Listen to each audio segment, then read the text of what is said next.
The prince is back. So, let's continue where we left off. I believe I was talking about Kakarot. In that picture, shirtless picture, blue aura that we're seeing now with UI, Ultra Instinct, and red spiring aura in the outside. So, Empire Cadia, and I think myself now pretty much believe that's going to be the Kaioken. If it's the offense, if it gets defense and bloody offense all at once, that is going to be an ultra ass for a massive half of proportions. So, if it's Kaioken, not offense part of things, Vegeta's going to have the offense side. It's going to infuse with the new God form. Actually, I propose now that the form may very well be, before Ultra Instinct comes to play, Super Saiyajin God 2! Why do I say that? As I said, the iris is the black iris, the blue eyes, the pupils, very reminiscent and similar, I think, to Super Saiyajin God. The first original God form. Vegeta's hair is, it's always spiked up, so it doesn't really change when it becomes Super Saiyajin. Super Saiyajin 2 is more spiked up. So in actual fact, it wouldn't make sense if it's more spiked up. It's just like throwback to Gohan in the Cell Saga. What happened in the Cell Saga? Kakarot couldn't beat Cell. Or he, I wouldn't say stupid enough to believe, but foolish that his son was gonna finish and take care of the job. Gohan got plummeted by Cell. He showed potential. He did knock Cell on his ass at one time as Super Saiyan. But the moment got very crucial. Gohan was caught in a bear hug, down on the ground. The Cell Juniors came. Gohan felt powerless. And when Android 16's head got crushed, that's when he snapped. And Super Saiyan 2 was born.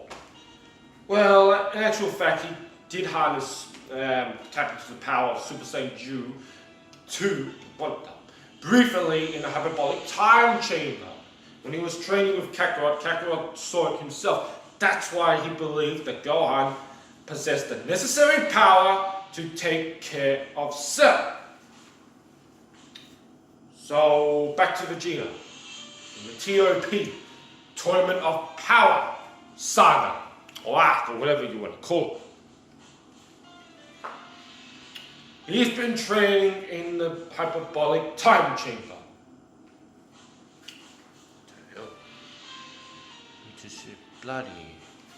So, hyperbolic time chamber.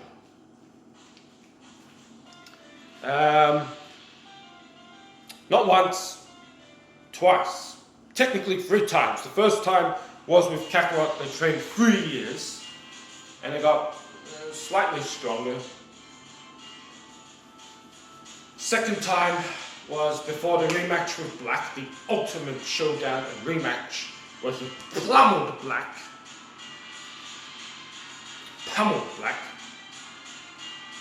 And the third was just before TOP. You got a good 2 months training in there, since it was like 3 hours left for the tournament or something along those lines in the real world. Did he tap into the glimpse of that power inside? But he didn't realize, he didn't know. Like Gohan, subconscious state of mind.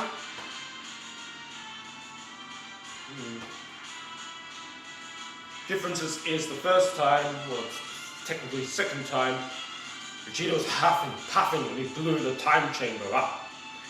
Second time, completely calm, no sweat, no shortness of breath, just walk out.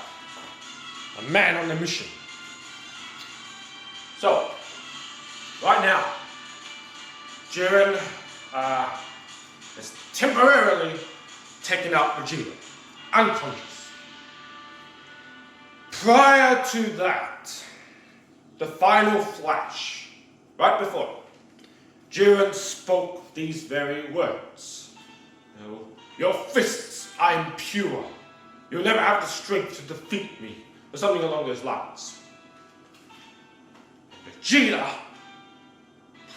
for the first time ever, a meaning of himself, unless in the Boo saga, he said some things, but anyway, no, he never spoke about the arrogant side.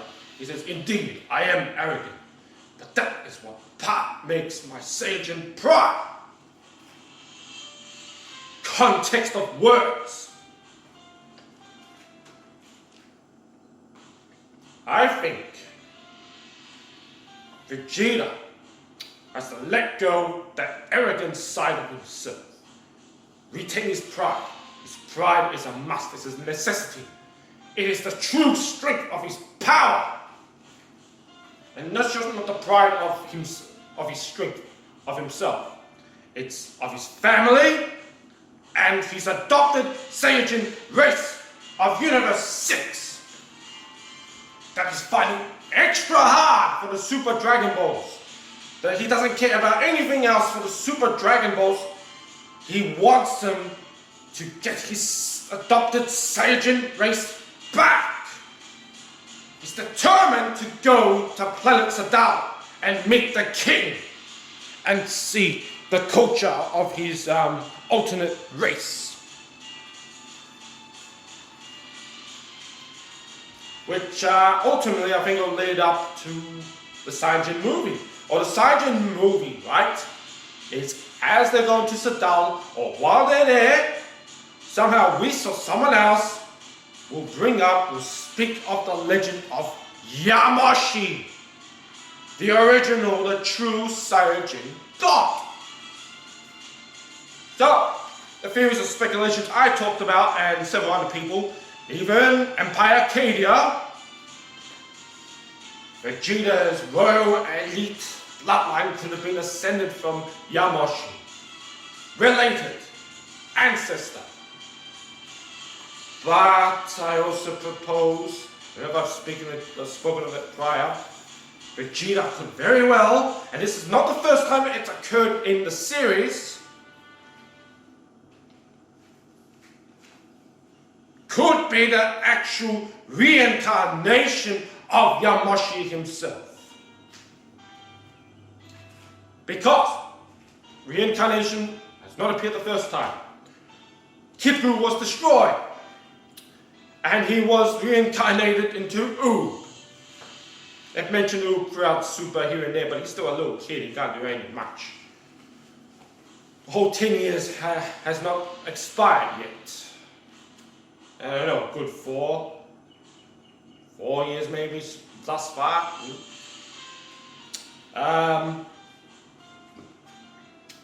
Another one, King Piccolo, kind of gave birth to an offspring, but at the same time he gave his essence of himself over. So Piccolo Jr., the Piccolo we all know and love, is the reincarnation or the incarnation or something of the original King Piccolo, because he was linked with Kami.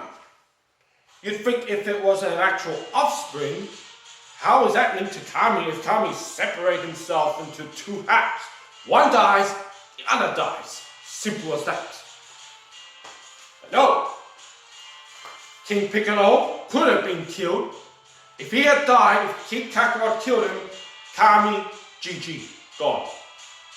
He gave the offspring, became Piccolo Jr., and then Piccolo Jr. died in the Saiyajin saga, sacrificing himself for God. And that's when Kami died, but they came back and, you know, the rest. They fused. They became one once again, the Super Namekian, Kamikalu. Anyway, don't know what's gonna happen. Right now Vegeta is unconscious.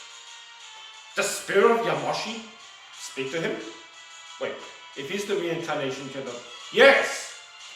Could be like some Avatar shit. Oh my god. Don't know what to expect next week. But, okay, back to the purity stuff, right? The original Saiyajin God form, the red form, is born from being pure of heart. Purity! Vegeta possesses it. Otherwise, he would have not been able to give his heart, spirits, to Kakarot. Could not contribute.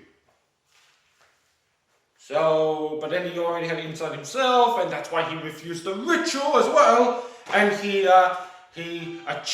obtained the power on his own. And Kakarot has refused to accept or believe this and whatnot.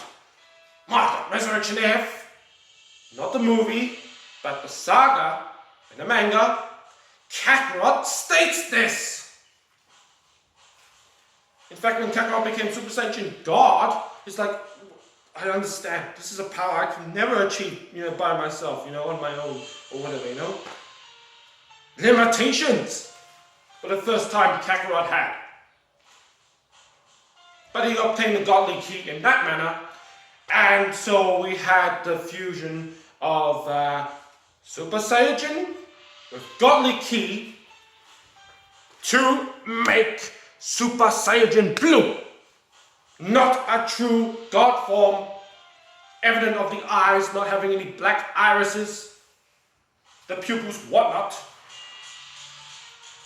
But now, this would literally, unless they say something, right, semi-confirmed, if Vegeta, when he transforms into beyond the power of Super Saiyan Blue, has the black irises already